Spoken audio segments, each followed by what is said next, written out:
I'm filming, but this is literally just the documentation. It's not going to be going anywhere apart from my YouTube channel going up here. Right, I'm just going to talk about why I'm running this little workshop and my aims for today. So I'm running this workshop because I want to test out some questions in a menu format, and I wanted to do it with a participant who I'm not personally close to, just to test out the sensitivity of questions. To say if I get an audience member who is a complete stranger, I want to see what their sensitivity to the questions and the topics that I bring to the table, what their reaction to that is. So yeah, I want to ensure that the questions aren't too sensitive, but sensitive enough to create an emotional connection between performer and participant. I want to test how a participant without a close relationship to me feels about answering personal questions, and I want to gather feedback from the participant on previously created feedback sheets. So I've got a feedback sheet which I'll give you at the end. Yeah, I just wanted to make sure that you know that any of the questions on the sheet that you see that you don't want to answer, you don't have to. I don't want to make you feel uncomfortable. This is completely chill, like it's informal. You don't have to like be. Yeah, it's completely chill. It's literally, I'm just testing this out. So yeah, I'm going to give you this sheet. It's a menu of conversation. It has appetizers, main courses, and desserts on it. Just for the sake of time, you can choose up to 2 of each, so 2 appetizers, 2 main courses, and 2 desserts, and we'll just chat and see how that goes. So yeah, here's your menu, and you can take as much time as you can, if you want.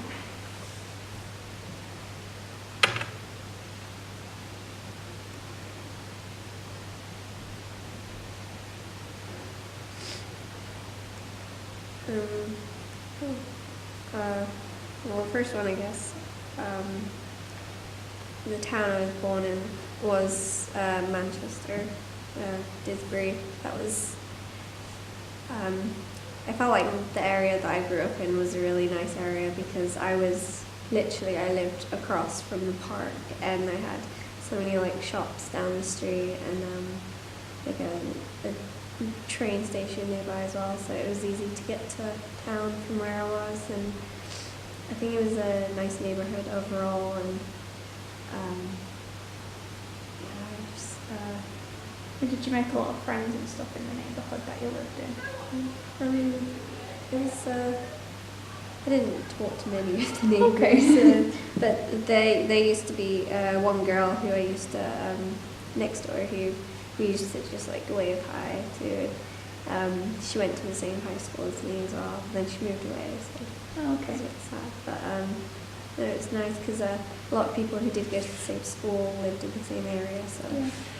So do you still like kind of live in the town that you grew up with? When back in Manchester, obviously not in Preston, but or have you moved since then? No, I've actually never moved. Oh, okay. House, so it's like I'm fully born and raised just in the same area. Oh, yeah, that's good though, because you get to kind of go back and live the nostalgia of your childhood. Definitely. And like my dad lived there like for so long with like his brothers, and then my mum moved in with him, so we've been in the house for like more than like since I was born, so it's quite old, but really nice, yeah. See, I have moved. The town I grew up in Poland, it was like such a small town, everyone kind of knew each other, and obviously I kind of grew up in 2 towns because I grew up in the town in Poland, and then I moved here when I was a kid, when I was 7, and I had to kind of continue growing up in a city in England, Leeds, and it was a lot different because I went from like this really small town community to like this massive city where I just didn't know anyone.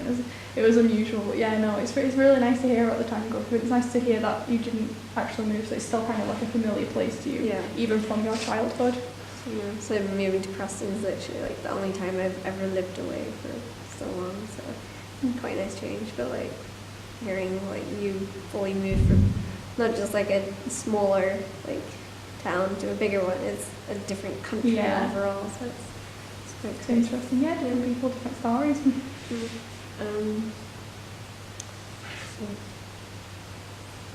My favourite food as a child, still really my favourite food now. Just like I always loved like pasta really, and then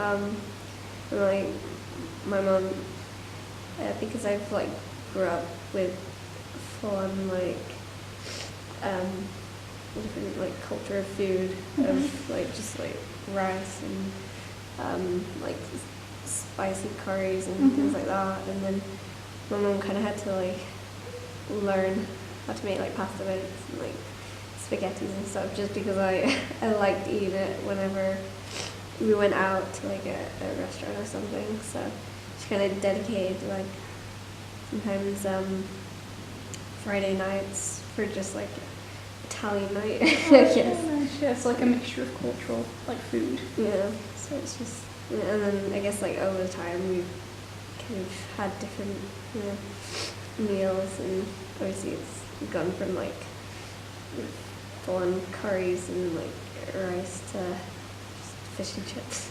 So, but yeah, pasta's like always, even like at school, everyone knows that I loved having it.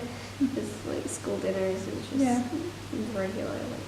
Yeah, I'm completely the same. I remember when I first moved to England, and I had to get the school dinners, and because I was just so used to like all this Polish food, the dumplings, etc., all the traditional Polish foods. When I came to England, and I got all these school dinners, which was like pizza and chips and fish and chips and like bangers and mash, stuff like that, which was things I wasn't used to. This was like so exotic to me, even though it was like sausages and mash and gravy. You know what I mean? It's nothing special, but to like little me who hadn't had it before, I was so mesmerised by it. So whenever we'd go shopping with my parents, I'd always like ask them to buy like food to make English food. So then that's kind of also when my culture started to cross with English culture when I was a kid, just with food. So yeah. So I'll move on to the main course now. Okay.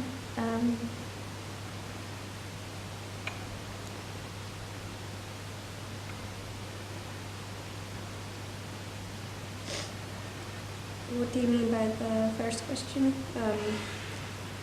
Are things going? Well, just are things going okay? Yeah, just in general. Are you okay? How's life? It's an open-ended question. Yeah, things are good.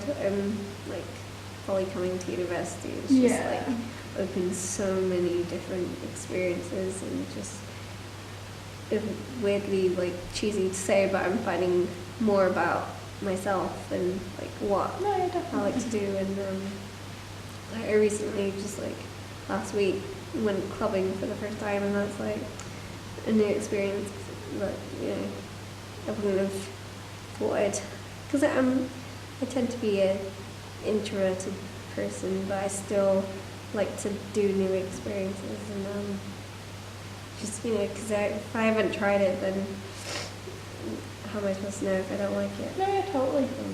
I'm so assuming if you don't like it, you enjoyed it. Yeah, it's been good. How's the class treating you? It's I haven't even had like difficulties with like the work. It's it's been some difficulties with people. Okay. It's been good. Yeah. Good. I'm glad.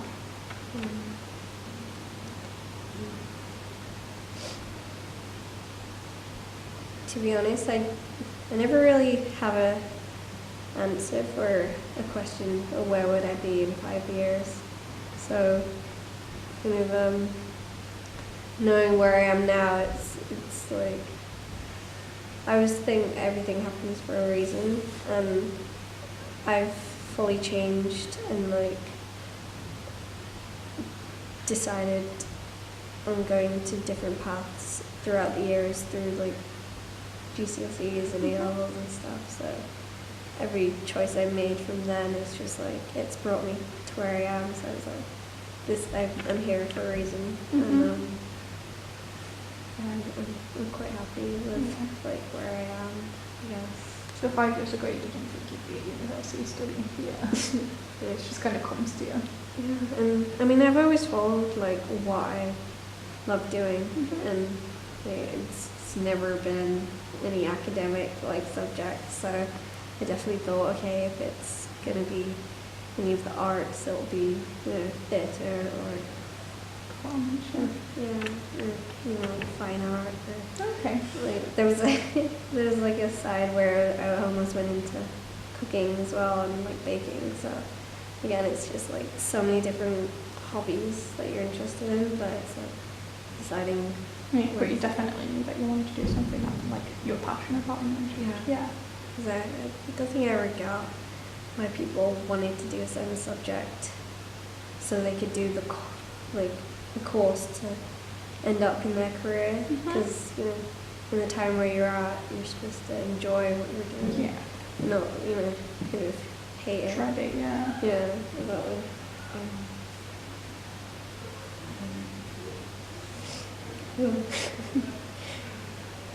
Yeah, like I said, don't feel pressured to answer any questions. The dessert's kept. Am